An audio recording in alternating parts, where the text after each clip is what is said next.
Lord. ஹalleluya. காலையில வந்திருக்கிறேன்.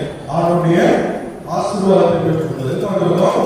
ஆண்டவருடைய ஆசீர்வாதத்தை பெற்றுக்கொள்ளாமல் நாம் ஒருவரும் இருந்து போக போகிறோம். ஏனென்றால் நம்மை ஆண்டவர் கணக்கு பார்க்க கொடுக்கிற ஆண்டவர் அல்ல. இரண்டாவது, நம்முடைய வெளி தோற்றத்தை பார்த்து நடக்கிறவர்கள் அல்ல.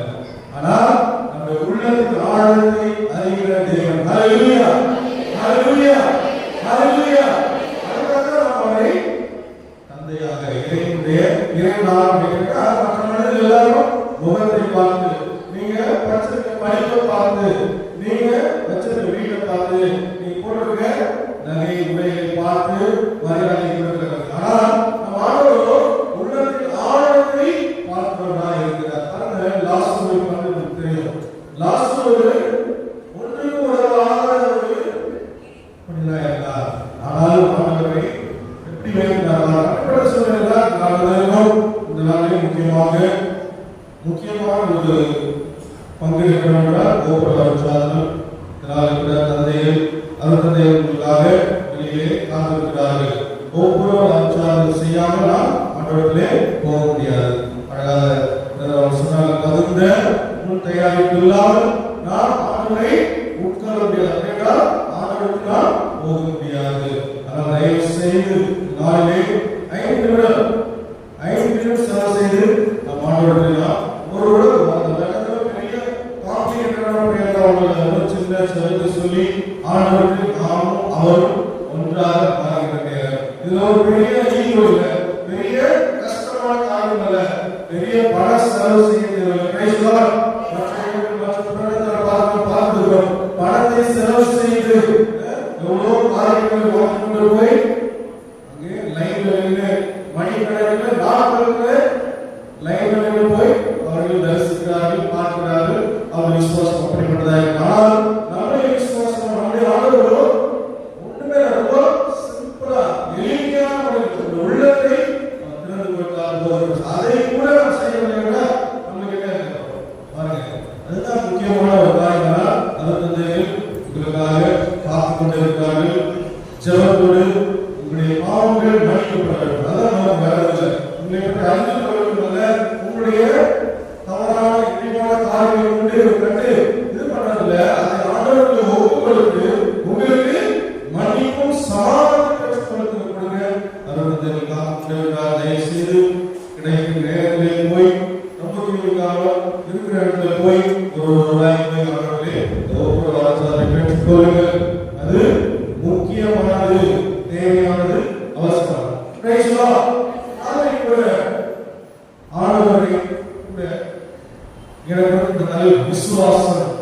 விசுவாசம் இல்லாமல் தேவராஜ்யத்தை தரிசிக்க முடியாது, ஆண்டவரை தரிசிக்க முடியாது.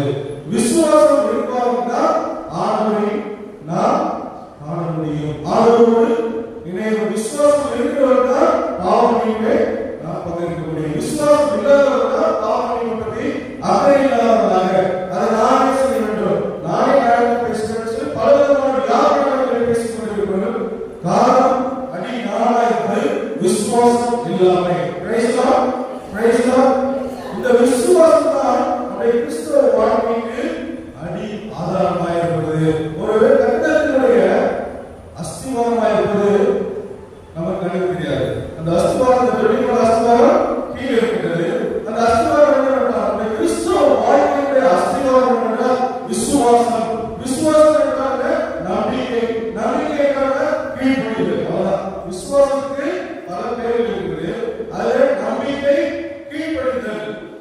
விசுவாசம் கீழ்ப்படிதல் ரொம்ப சிம்பிளான பேசிக்காக கீழ்ப்படிதல். ஆண்டவருடைய கட்டளைக்கு கீழ்ப்படிதல் விசுவாசம். ஆண்டவருடைய கட்டளை என்ன பார்த்தா ரொம்ப பெரிய விஷயம் தான். ஆண்டவருடைய கட்டளை நீ அன்பு செய், என்னை அன்பு செய், உன்னை அன்பு செய், பிறரை அன்பு செய். ஹalleluya, ஹalleluya.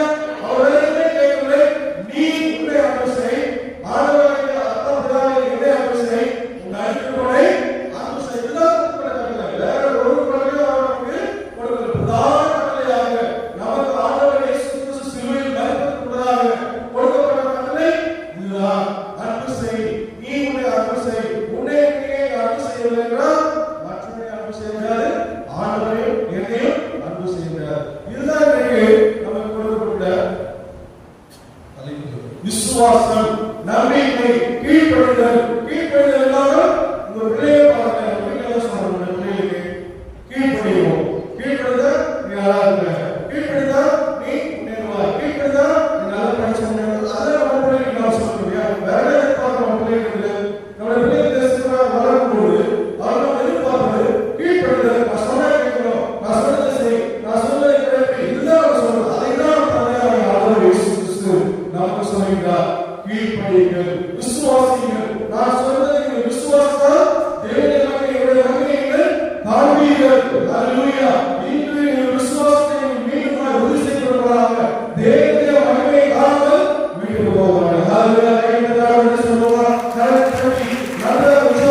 இதான் முதல் கடவுள்.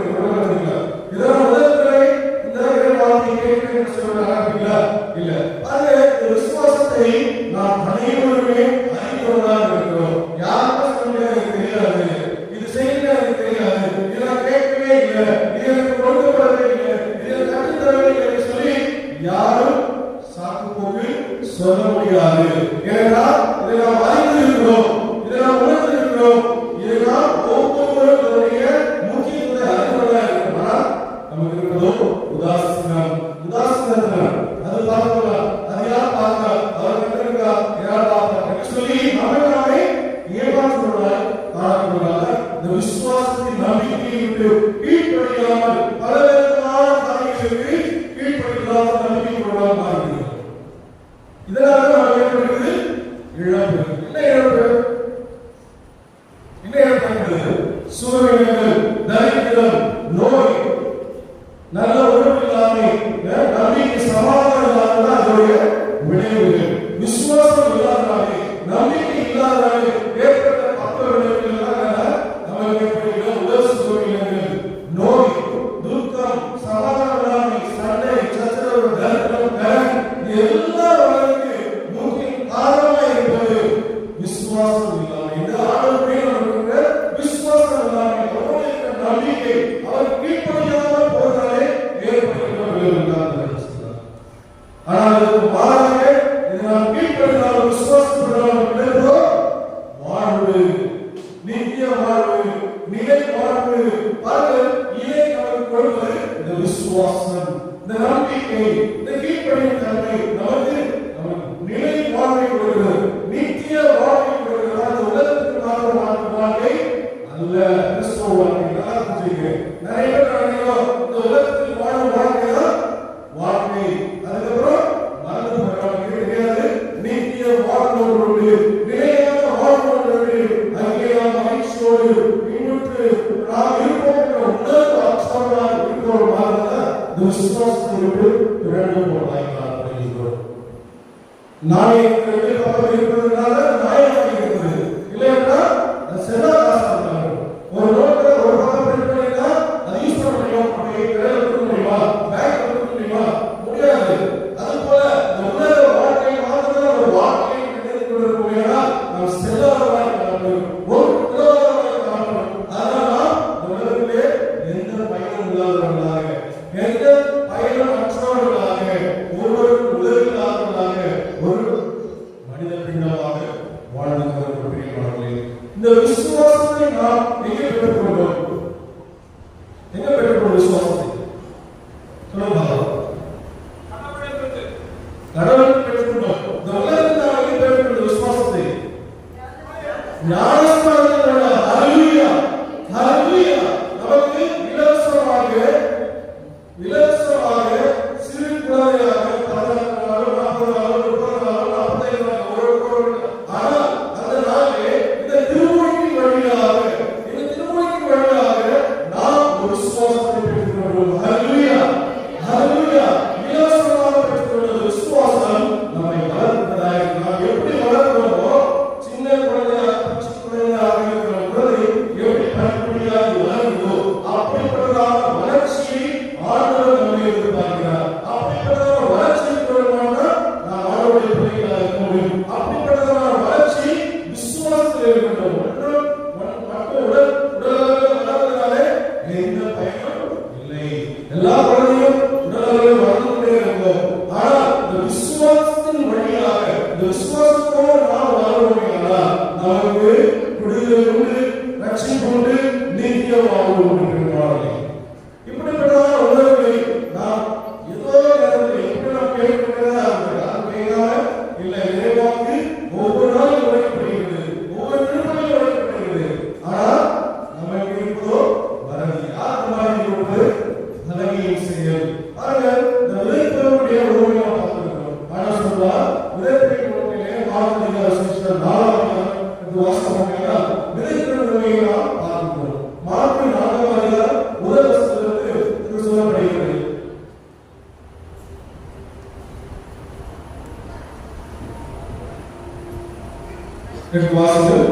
அவர் மீண்டும் கடலோரத்தில் கற்பித்தார். கற்பிக்க தொடங்கினார்.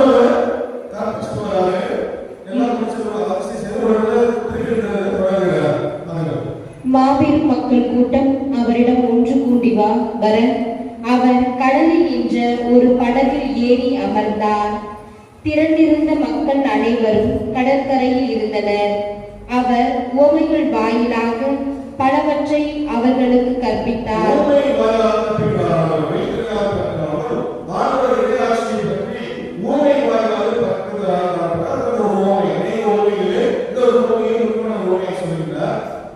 அவர் அவர்களுக்கு கற்பித்தது இதோ கேளுங்கள். விதைப்பவர் ஒருவர் விதைக்க சென்றார். அவர் விதைக்கும் பொழுது சில விதைகள் வழியோரம் விழுந்தன. பறவைகள் வந்து அவற்றை விழுங்கி விட்டன.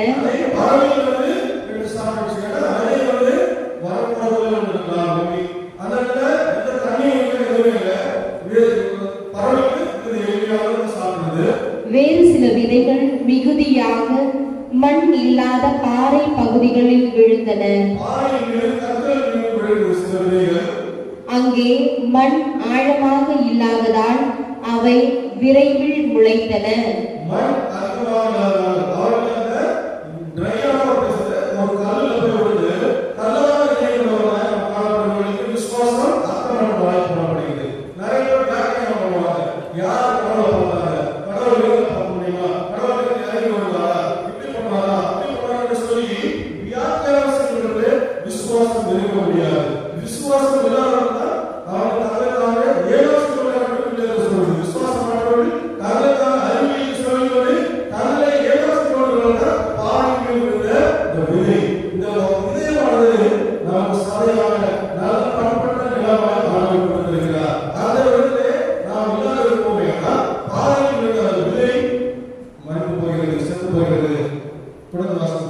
ஆனால் கதிரவன் மேலே எழ அவை காய்ந்தது.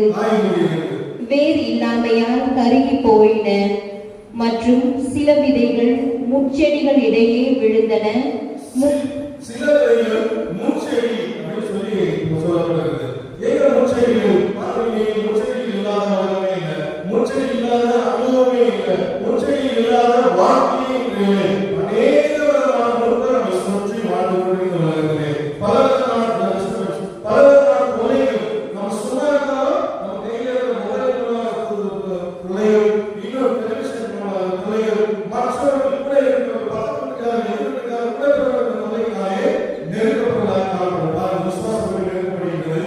முட்செடிகள் வளர்ந்து அவற்றை நெருக்கிவிடவே அவை விளைச்சலை கொடுக்கவில்லை.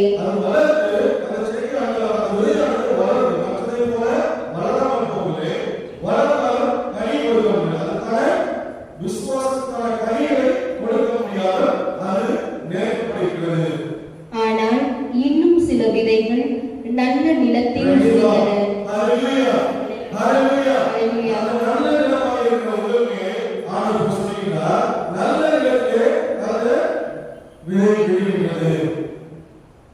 அவை முளைத்து வளர்ந்து சில 30 மடங்காகவும் சில 60 மடங்காகவும் சில 100 மடங்காகவும் விளைச்சலை கொடுத்தன.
விசுவாசம் காணப்படுகிறது.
கடவுள் மனிதரிடம் தோட்டத்தில் இருக்கும் எந்த மரத்திலிருந்தும் உன் விருப்பம் போல் நீ உண்ணலாம். ஆனால் தோட்டத்தில் இருக்கிற எந்த மரத்தின் கனியும் நீ உண்ணலாம் என்று ஆண்டவர் சொல்கிறார். ஆனால் நன்மை தீமை அறிவதற்கு ஏதுவான மரத்திலிருந்து மட்டும் உண்ணாதே. எல்லா மரங்களும் சாப்பிடலாம். ஆனா ஒரு மரத்தில் கனியை மட்டும் புசிக்காதீர்கள், அதை உண்ணாதீர்கள், அது பக்கத்திலே போகாதீர்கள் ஆண்டவர் சொல்கிறார். ஆனா மனிதன் பாருங்க, ஏனெனில் அதிலிருந்து நீ உண்ணும் நாளில் சாகவே சாவாய். விசுவாசம் என்பதாக ஆண்டவர் சொல்கிறார். கட்டளை இடுகிறார், நீ இதை செய்யாதே. நீ உலகத்திலே அனைத்தையும் படைத்த ஆண்டவர் எல்லாவற்றையும் எடுத்து புசிக்கலாம், அனுபவிக்கலாம். இதை மாத்திரம் செய்யாதே என்று ஆண்டவர் சொல்கிறார். அதுதான் விசுவாசம். விசுவாசம் என்பது கட்டளை ஆண்டவர் கட்டளை கீழ்ப்படிந்தால் விசுவாசம். ஆண்டவர் கொடுத்த கட்டளை கீழ்ப்படியாதவனாலே அவன் விசுவாசம் இல்லாதவனாலே பாவத்துக்குள்ளானார்கள்.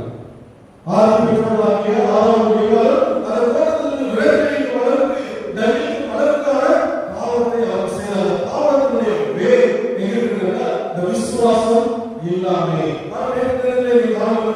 இந்த பாவத்தை குறித்து நாம் கேட்கிறோம். இறை வார்த்தையை சொல்வது அழகாக சொன்னார். அந்த பாவத்தினுடைய தொடர்ச்சி தான். இந்த பாவத்தினுடைய தொடர்ச்சிக்கும் அவன் வேறுபாடு இருப்பதா இந்த விசுவாசம் இல்லாமே.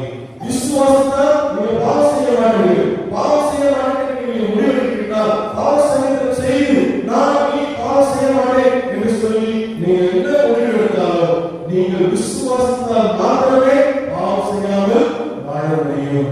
இந்த பாவத்தின் வேர் எங்கிருந்தால் விசுவாசம் இல்லாமே. இந்த ஆதாம் பெற்றோர்களுக்கு வருகிறது. இன்னைக்கு கேள்வி வருகிறது, இந்த உலகத்திலிருந்து இந்த விசுவாசத்திலும் பாவத்திற்கும் காரணமாய் மாறவர்கள் நாம் ஆதாம் பெற்றோர்களாய் காணப்படுகிறார். ஆனால் ஏதோ பாவத்திற்காக வந்துச்சு, நடுவில் வந்துச்சு, இப்பதான் உலகத்தில் புரிஞ்சுச்சுன்னா கிடையாது. ஆதாம் பெற்றோர்கள் முதலில் இந்த விசுவாசம் இல்லையா இந்த பாவம் நம்மை தொடர்ந்து கொண்டே இருக்கிறது.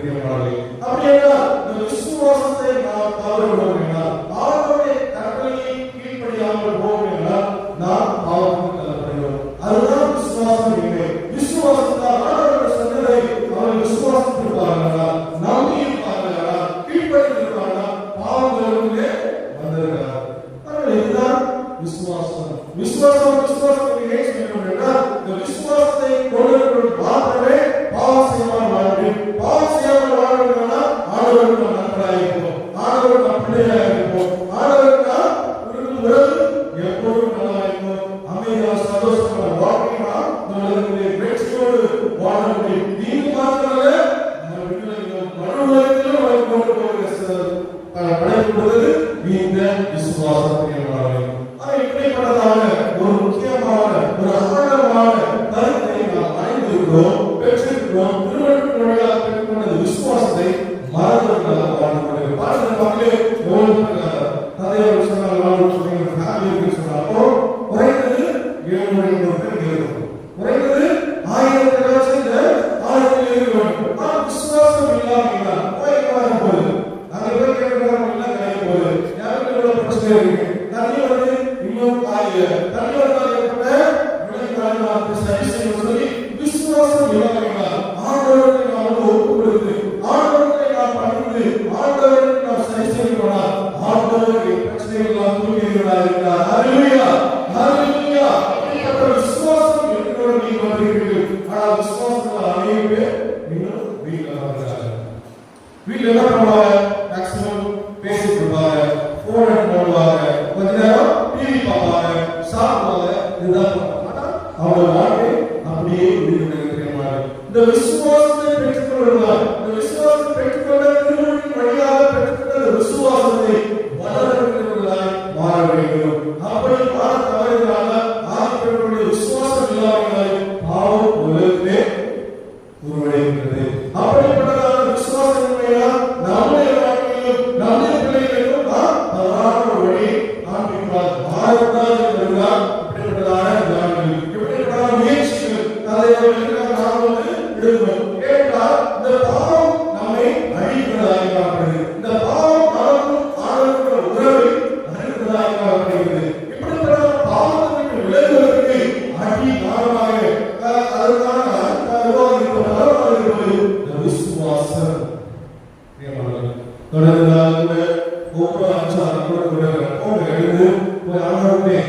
இருக்கிற மந்திரங்களுக்கு போய் முடியும்.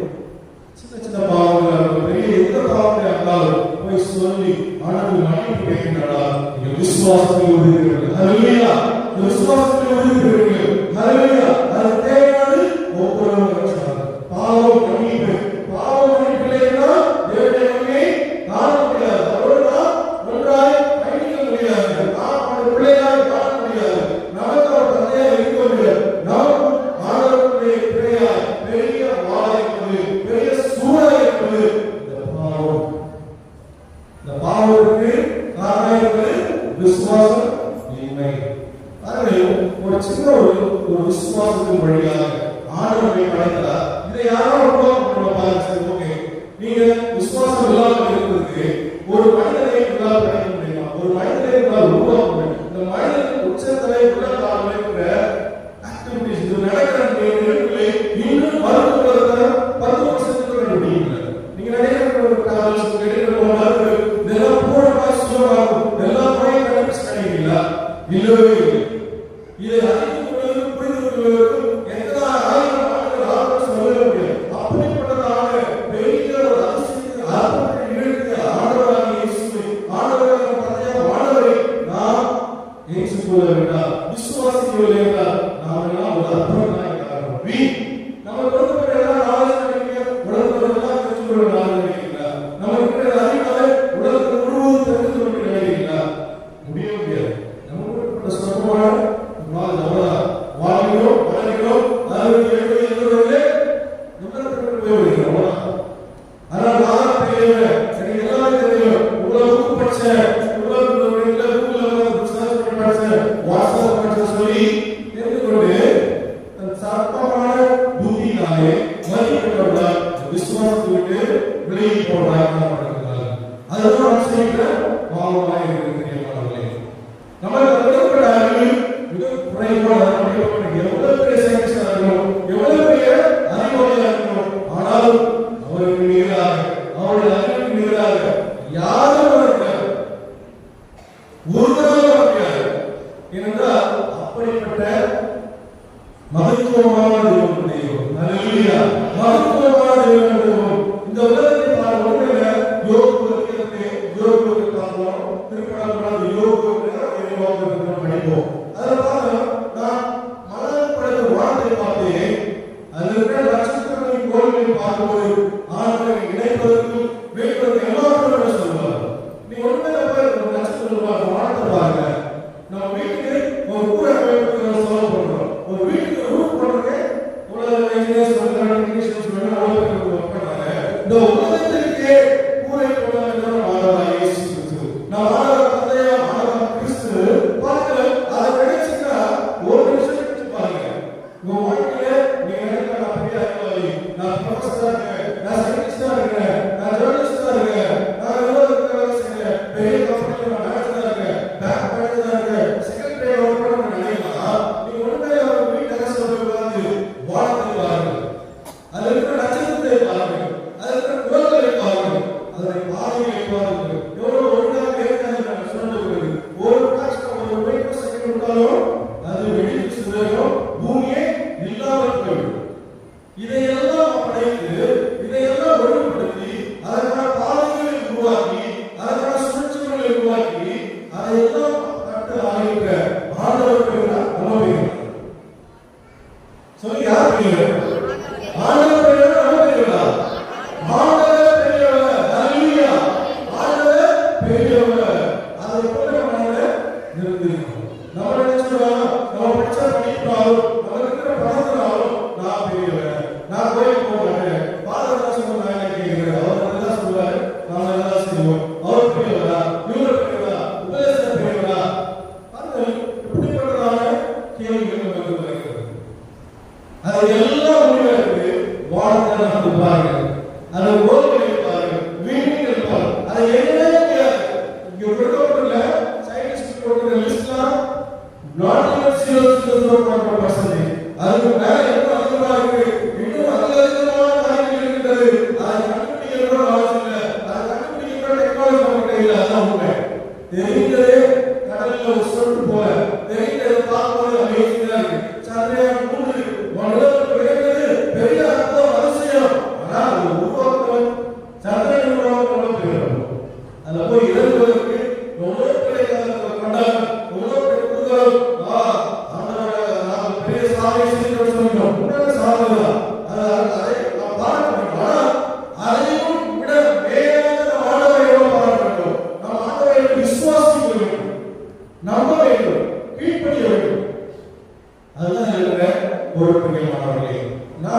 அநேகம் நமக்கு எல்லாமே தெரியும், நமக்கு எல்லாமே புரியும். நான் பைபிள் படிக்கிறேன் சொல்லுவாங்க. இவன் ஊழியம் பண்றவங்க இருபா ஊழியங்களோட சொல்ல கேட்கிறேன். பைபிள் படிச்சு முடிச்சிட்டேன், எப்படி பைபிள் படிச்சு முடிச்சிட்டேன், எல்லாரும் தெரியும் சொல்லுவாங்க. அப்படிப்பட்ட நாம் ஞானத்தை கொண்டவர்களாய் இருப்பது அறிவியல் தன்னைக்கான ஏகத்துவம் என்று சொல்லி விளைவு சொல்கிறது. இப்படிப்பட்டதான ஞானம் திருச்சபையிலே மிகப்பெரிய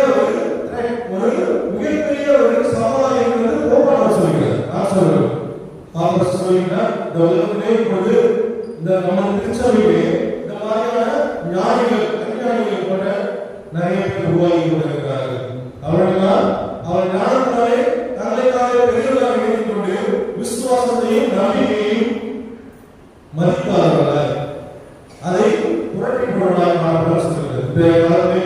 பெரிய பாவமாக செயல்படுத்திருக்கிறார்கள். ஆனால் தொடர்ந்து பார்த்தோம், நோவா என்பவர் விசுவாசம் இருக்கிறார்.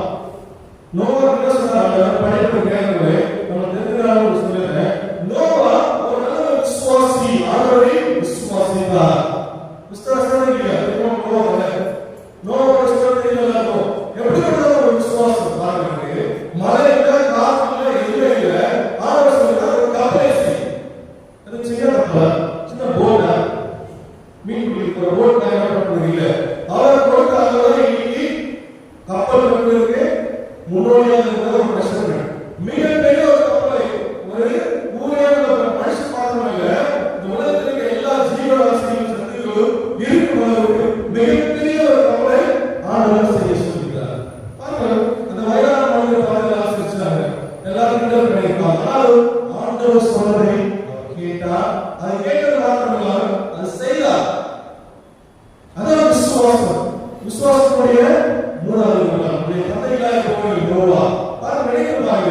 இந்த மனிதன் அந்த பட்டணத்தில் எவ்வளவு பேர் இருந்தாங்க, அந்த ஒரு குடும்பமானவனே மீட்கப்படுகிறது. அந்த ஒரு குடும்பமானவன் விசுவாசத்தை நம்மளாச்சும் இருக்கு. பைபிளுக்கு படிக்கிறோம், தெரிஞ்சுக்கிறோம். எந்த விதமான முன்னுதாரணமும் இல்லை. ஏதோ உடனே நன்மை கிடையாது. ஆண்டவர் சொல்கிற வார்த்தையை கேட்டு நோவா என்று பேழை செய்தார். நாமும் ஆண்டவருடைய வார்த்தையை கேட்டு நம்மை மீட்கொள்ள பேழை செய்வோம். ஹல்லேலூயா, ஹல்லேலூயா. அந்த விசுவாசத்தை நம்மை காத்துக்கொள்ள ஆண்டவர் சொல்வதை செய்ய வேண்டும். அதுதான் நமக்கு கட்டளையாக இருக்கிறது. அது ஒரே கட்டளை தான், அது மாற்றமே கிடையாது. எத்தனை நூற்றாண்டுகளால் இதுதான் கட்டளை. இதை மாற்றுவதற்கு ஆண்டவருக்கு வரப்போவதே கிடையாது. அப்படின்னா நோவா அந்த கட்டளையை கேட்டார். இன்று நாம் வாய்ப்பு படிக்கிறோம், நமக்கு உதாரணமாக இருக்கிறோம். அப்படிப்பட்டதான விசுவாசம் நமக்கு தேவை. பிரியமானவர்களே, விசுவாசத்தினால பிழைப்போம். யார் விசுவாசிக்கிறோம்? நம்ம பிழைக்கணும், நம்முடைய பிள்ளைகள் பிழைக்கணும், நம்முடைய மூதாதையர் நம்முடைய வழி மரபுகள் ஆசீர்வதிக்கப்பட வேண்டும். படிக்கிறதுக்கு சமுதாயத்திற்கு அதோடு போகிறது. ஆனால் அந்த விசுவாசமோ நம்மை விடுவிக்கிறதா இருக்கிறது, நம்முடைய கட்டுகளை உடைக்கிறதா இருக்கிறது, நம்முடைய தரித்திரங்களை நீக்கிறதா இருக்கிறது, நம்முடைய பாவங்களை கழுவுகிறதா இருக்கிறதா. சொல்லுவோம் இன்று இந்த விசுவாசத்தை மீண்டும் கட்டியெழுப்படுகிறார் சொல்லுகிறோம். ஒவ்வொரு கட்டியெழுப்பப்படுவார்கள். இந்த காரியத்தை தொடர்ந்து ஆலோசனை செய்வர்கள் கண்டிப்பாக போங்க, ஆலோசனை போய் செய்வாங்க.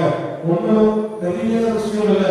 திரும்ப சொல்றவங்களுக்கு திரும்ப உங்களுக்கு வாய்ப்புகள் கொடுக்கப்படுகிறது. இந்த வாய்ப்புகளை பயன்படுத்திக் கொள்ளுங்கள். அநேக கிராமங்களில், அநேக ஐரோப்பிய நாடுகளில் பாதுகாப்பு கொடுப்பதற்கு ஊர்கள் இல்லை.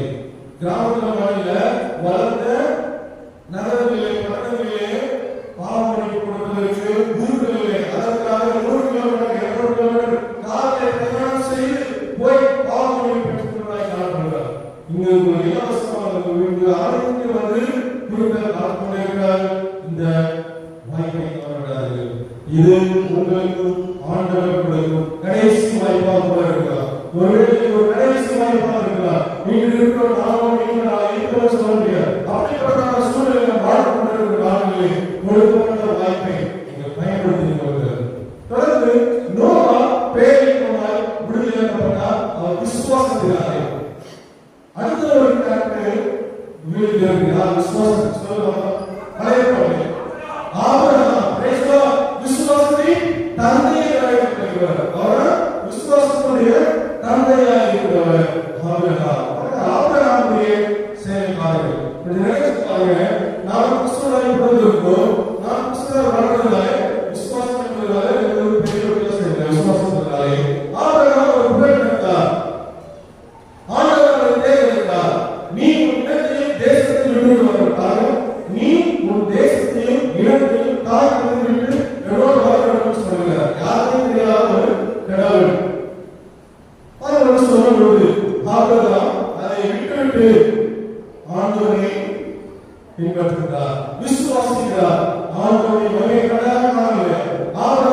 தொடர்ந்து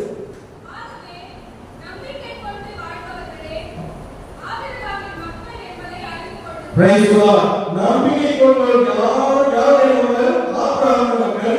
ஆபிரகாம் யார் என்பவர் தந்தையர். நாம் அனைவருமே தந்தையுடைய பிள்ளைகளாக மாற்றப்படுகிறோம். எதன் மூலமாக? நாம் பெற்றுக்கொண்ட விசுவாசத்தின் மூலமாக. அந்த விசுவாசம் திருமணம் மூலமாக பெற்றுக்கொண்டோம். அதை சடங்காக பெற்றுக்கொள்வது அல்ல. பாருங்க, நாம் ஞானஸ்நானம் திருமணம் பெற்றதாலே நாம் ஆண்டவருடைய பிள்ளையாக மாற்றப்படுவதில்லை. ஆபிரகாமுடைய பிள்ளையாக ஆபிரகாம் வழிபாட்டாக மாற்றப்படுவது இல்லை. எதனால? திருமணத்துக்கு பெறுவதனால் மாத்திரம் அல்ல, அந்த பெற்றுக்கொண்ட திருமணத்தில் நாம் கிடைத்த விசுவாசத்தை வளர்ப்பதனாலே உறுதி பெறுவதனாலே நாம் ஆண்டவரை வழிபடுவதனால மாற்றப்படுகிறோம். அப்படிதான் ஆபிரகாம் மாற்றப்பட்டிருக்கிறார். ஆபிரகாம் வழியாக நாம் மாற்றப்பட்டிருக்கிறோம். வரவாசிங்க.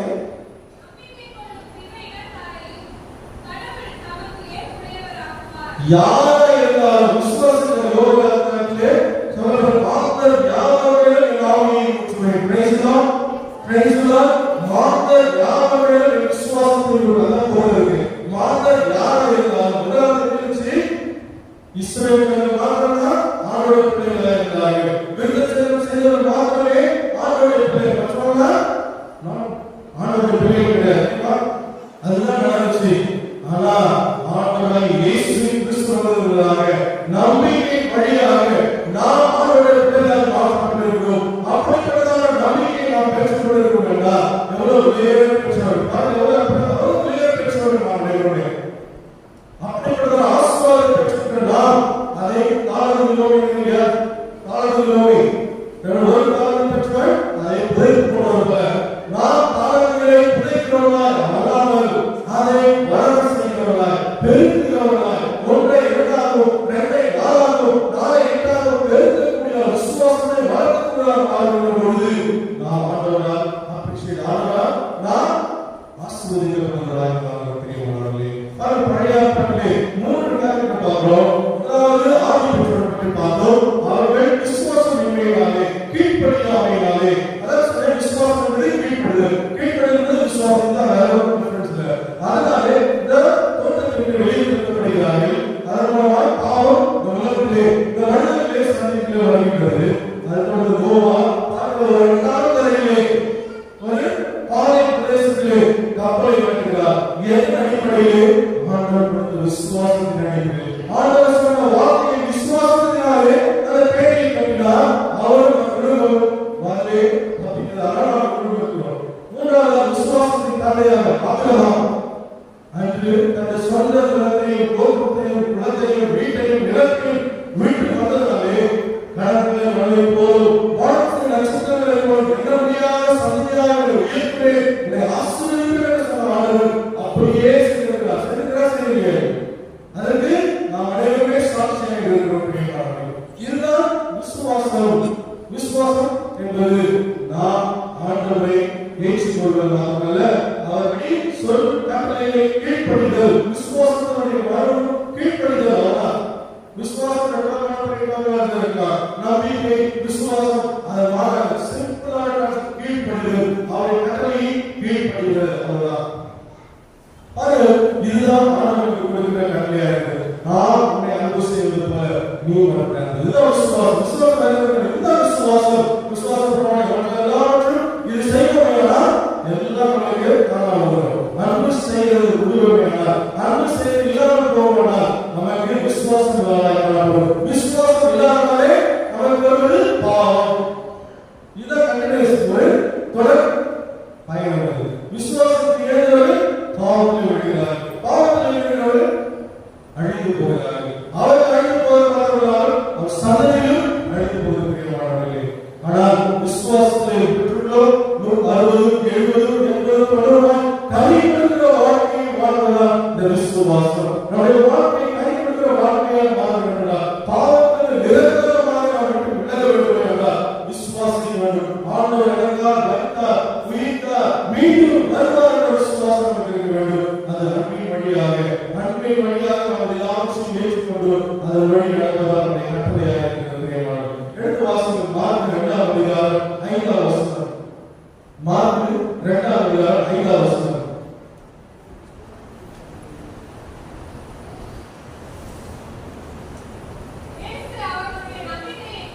இயேசு அவர்களின் நம்பிக்கையை கண்டு முடக்குவாதவர்களை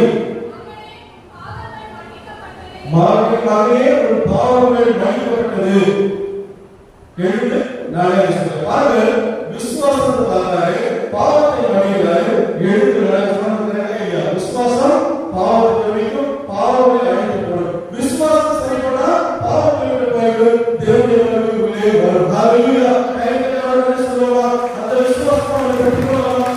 இன்று உங்களுடைய விசுவாசம் வந்து நம்பிக்கை வந்து அவருடைய பாவங்கள் பார்த்தது பாவம் பரவுவதற்கு ஆசீர்வாதம் உங்களுக்கு. ஹalleluya. ஹalleluya. இந்த சிச்சமவாக என்ன சொல்லுவார், இன்று ஆசீர்வாதம் இருக்கிறது. எப்படி நடந்தா விசுவாசத்தை பெற்றுக்கொள்ளுங்க. இந்த விசுவாசத்தோட பாவத்தை வெளிப்படுது உங்களுக்கு ஆசீர்வாதம் இருக்கிறது. ஹalleluya. மார்க் 2வது வசனத்தை பாருங்க. எப்படி விசுவாசம் பார்க்கணும்னா அவரை ஒரு விடக்கூடாத கொள்வாங்க. யாரை காசு பேசி சேர்த்து கொள்வாங்க. கொண்டு வரவங்க இப்படி ஒரு ஆயிரம் பேர் இருக்கு, உள்ளே வர முடியாத கூட்டமாக இருக்கிறார். அப்புறம் மக்கள் நிறைய இருக்கிறார்கள். அந்த நேரத்தில் கூட்டிட்டு வருவாங்க, அப்படியே போவாங்க. கூட்டிட்டு வருவாங்க, அப்படியே இணைத்து போவாங்க. விசுவாசம் செய்வாங்க. இந்த மகன் இன்று விடுதலையாக்கப்பட வேண்டும். ஆண்டவர் சொல்வார், ஆண்டவரை பார்த்தாலே இவன் விடுதலையாக்கப்படுவான். கண்டிப்பா இவன் சுகம் பெறுவான். விசுவாசம் இருக்கிறாரே அவன் அங்கே இணைக்கிறார்கள். எப்படிலாம் கொண்டு போவாங்க, எங்கெல்லாம் அந்த சைடில் பார்த்துருப்பாங்க. எல்லாரும் ஆண்டவரை நெருங்க முடியாத அளவு கூட்டமாக இருக்கிறது. அவர் விசுவாசமாக எவ்வளவு பெரிய விசுவாசமாக இருக்கிறது. அவர் முயற்சி பாருங்கள். விசுவாசம் என்பதே நான் விசுவாசிக்கிறேன் சொன்னாங்க. நான் நினைக்கிறேன் வார்த்தை வாசித்து நினைக்க சொல்லுவாங்க. நான் இறைவார்த்தை வாசித்து தான் நினைக்கிறேன், பைபிள் வாசித்து தான் நினைக்கிறேன். ஆனா டைம் இல்லை, டைம் இல்லை, எனக்கு ரொம்ப பிஸி அப்படின்னு அப்புறம் நான் கோயிலுக்கு வரதான் நினைக்கிறேன். ஆனா எனக்கு நேரம் இல்லை. எல்லாம் சொல்றேன், வார்த்தையில நேரம் இல்லை. அப்படி என்ன நேரம் இல்லை பார்த்தா வீட்டில் தான் மொபைல் பார்த்துருப்பாங்க, இல்லை டிவி பார்த்துருப்பாங்க, தேவையில்லாத காரியங்கள் செய்து கொள்வாங்க, தேவையில்லாத நேரத்துக்கு போய் கொண்டிருப்பாங்க. இல்லை பரபரப்பா மாத்திரக்குள்ள பரபரப்பா இருப்பாங்க. ஆனா மரியாதை போல நல்ல தேர்ந்தெடுக்கிறதா விசுவாசத்தை வளர்வதாய் காணப்படும். மாற்றம் மரியாதையுடைய காரியத்தை நீங்க பார்க்கிறீங்களா? மாற்றம் மரியாதை செய்வது கரெக்டான ஆண்டவர் இயேசு கிறிஸ்து வந்திருக்கிறார். நான் வந்து பணிவிடை செய்வது மாற்றம் பிஸியா இருந்தாங்க. ஆனா மரியாதை அதற்கும் மேலாக பேசுவோம், அதற்கும் மேலாக நான் இந்த கிடைக்கிறத சான்ஸ் மிஸ் பண்ண போறதில்லை. ஆண்டவருக்கு நான் பணிவிடை செய்தால் செய்விட்டாலும் அவனுக்கு கவலை நினைக்க மாட்டார். நான் அவருக்கு வைக்கிற வார்த்தையை கேட்கிறவனாக மாறுவேன். நான் ஆசீர்வாதத்தை பெற்றுக்கொள்ள சொல்லி மரியாதை கம்மியா இருக்காங்க, மாற்றங்கள் அதிகமா இருக்காங்க. மாற்றங்கள் எங்க பிஸி, எங்க ஓடலாம், அந்த ஓடுறது இங்க ஓடுது. கிறிஸ்துமஸ் தயாரிப்பு பார்க்க மரியாதை கம்மியா இருக்காங்க. மாற்றங்கள் எப்போது அதிகமா இருக்கு. மக்கள் போன ஷாப்பிங் பண்ண முடியல, வீடு கிளீன் பண்ணணும், டெக்கரேட் பண்ணணும், பழங்கள் செய்யணும், அதை செய்யணும், நல்ல ட்ரெஸ் ஆகணும், இங்க இருந்து காசு போகணும், இல்ல இங்க வந்து இங்க வளர்க்க எங்கெல்லாம் இருக்கிற சுத்தி எங்க மாலை சுத்தி நல்ல பெஸ்டான ட்ரெஸ் ஆகணும். எங்க பார்த்தெல்லாம் ப்ராப்ளம் பண்ணணும் சொல்லி மரியாதையில மாற்றார்கள் நிறைய காணப்படுறது. மாற்றால் உங்க விசுவாசத்தை விலகி கொண்டு போறாங்க. நான் ஆண்டவரை நோக்கி நான் போவேனா, நான் ஆண்டவரை நோக்கிட்டு விலகி போறதாக. மாற்றால் அனுபவம்னா மரியாதை அனுபவம் நீங்க செய்யணும், அதான் செய்யணும், ஆலோசனை நீங்கள் நானும் சேர்ந்தாலே நான் முடிவு போகிறோம். நேரம் முடிக்க வேண்டிய சொன்னேன். மாத்தாலை போல மரியாதை போல வாழ்கிறார். மரியாதை போல வாழ்கிறார். ஆண்டவரை நன்மதிப்பு பெற்றவர்களாக வாழ்க்கைப்படுகிறோம். கடைசியாக ஒரு வசனத்தை வாசித்து நாம் முடிக்கிறோம். அவர்கள் மார்க்கு 5ஆம் அதிகாரம் 35ஆம் வசனம். மார்க்கு 5:35. அவர் தொடர்ந்து பேசிக் கொண்டிருக்கும் பொழுது தொழுகை கூட தலைவரோடு ஒரு பேரை போனார். ஆட்கள் வந்து அவர்கள் உங்கள் வாய் எழுந்து விட்டார், போதனை டிஸ்டர்ப் பண்ணாதீங்க. அது சொன்னது ஆண்டவருடைய காலங்களுக்கு பாருங்க. இந்த ஒரு விசுவாசத்தை பாருங்க. தலைவர் வந்து காலில் விழுந்து அவர் படத்து தவறுதான் பிரச்சனை காலில் விழுந்து ஒரு நண்பரை நான் போறது எங்க வீட்டுக்கு வரணும் என்னுடைய இறப்பு தருவாயில் இருக்கிறார் இறப்பு தருவாயில் இருக்கிறார் என்று சொல்லி அவர் அணிகிறார். வர வழியில தான் பார்த்தீங்கன்னா 12 ஸ்திரீ வந்து இன்சிடென்ட் நடக்குது. இதனால நேரம் இல்லை நேரம் குறை நாள் பார்ப்பதால அந்த மகன் இறந்து விடுகிறது. அப்போ வீட்டுல இருந்து ஆட்கள் வந்து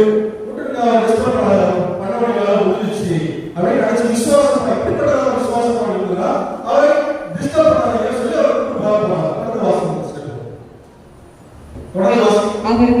அவர்கள் சொன்னது இயேசுவின் காதில் விழுந்ததும் அவர் தொழுகை கூட தலைவரிடம் அஞ்சாதே நம்பிக்கையை மட்டும் விடாதே என்று கூறினார்.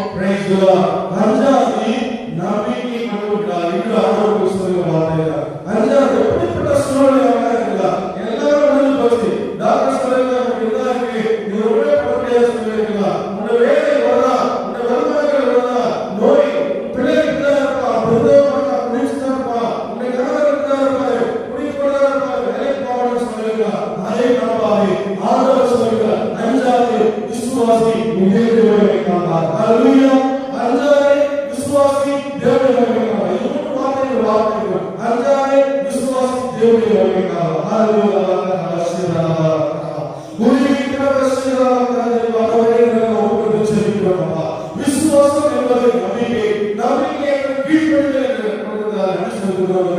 மாற்றார் அனுபவங்களுக்கு வேண்டாமானது மறுகளை போல ஒரு காலத்திலே அமர்ந்து உடைய வார்த்தைக்கு கதைகளுக்கு கீழ்ப்படுகிறவர்களா விசுவாசிக்கிற மகன் வாழ்க்கைக்கு ஒப்புக் கொடுக்கிற மாணவரை நீங்கள் வார்த்தையை மாற்றும் போய் ஒவ்வொரு அரசாங்கம் பகிர்ந்து போகிறோம் அதனால விசுவாசத்துக்காக வழியாக பாவத்திற்கு விடுதலையாக போகிறோம் மாணவரை அதன் மூலமாக வாழ்க்கை மாறப்போகிறது அவரை ஹalleluya தைரியமாக சொல்வோம் ஹalleluya கர்த்தர் வார்த்தைகளோடு உங்களுடைய கைகளோடு ஆண்டவருக்கு அருகாமையில் விசுவாசி தேவனை வணங்குகிறார். இடைவெளி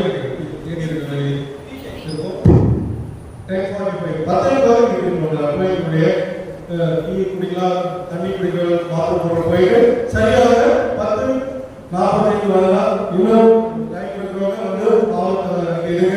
அது ரொம்ப தேவையானது முக்கியமானது.